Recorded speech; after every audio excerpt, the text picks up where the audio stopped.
హల్లెలూయా! దేవుని పరిశుద్ధ నామమునకు స్తోత్రం కలుగును గాక. ఈరోజు దేవుని వాగ్దానము సామెతల గ్రంథము 21వ అధ్యాయము 23వ వచనము.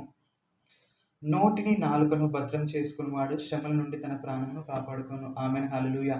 అవునండి. చాలామంది వాళ్ళ నోటిని నాలుకను అదుపులో పెట్టుకోకుండా వ్యర్థమైన మాటలు మాట్లాడుతూ, బూతులు మాట్లాడుతూ ఇతరులకు బాధ కలిగించేవారిగా, వాళ్ళ హృదయాన్ని గాయపరిచేవారిగా, చివరకు వీరికి వారికి నష్టం తెచ్చుకునేవారిగా ఉంటారండి. చాలామంది కుటుంబాల్లో కూడా వాళ్ళ నోటిని, నాలుకను అదుపులో పెట్టుకోలేకుండా వాళ్ళ కుటుంబాన్నే నష్టపరుచుకునే వారిగా ఉంటారు. మనుషులమైన మనము నాలుకను సాధు చేసుకోలేము. కానీ మనం సాల్వ్ చేసుకోవడానికి మనము దేవుని కృప కొరకు వేడుకునే వారిగా ఉండాలి. దేవా! నేను ఇతరులతో మాట్లాడేటప్పుడు జ్ఞానయుక్తమైన మాటలు మాట్లాడాలి. ప్రేమగల మాటలే మాట్లాడాలి.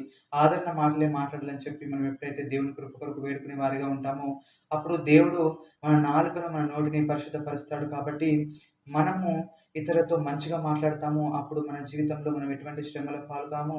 ఇబ్బందులు, ఇరుకులు మనము రాకుండా మనము సుఖంగా, సంతోషంగా ఇతరులతో మనం సమాధానం కలిగి జీవించే వారిగా ఉంటామండి.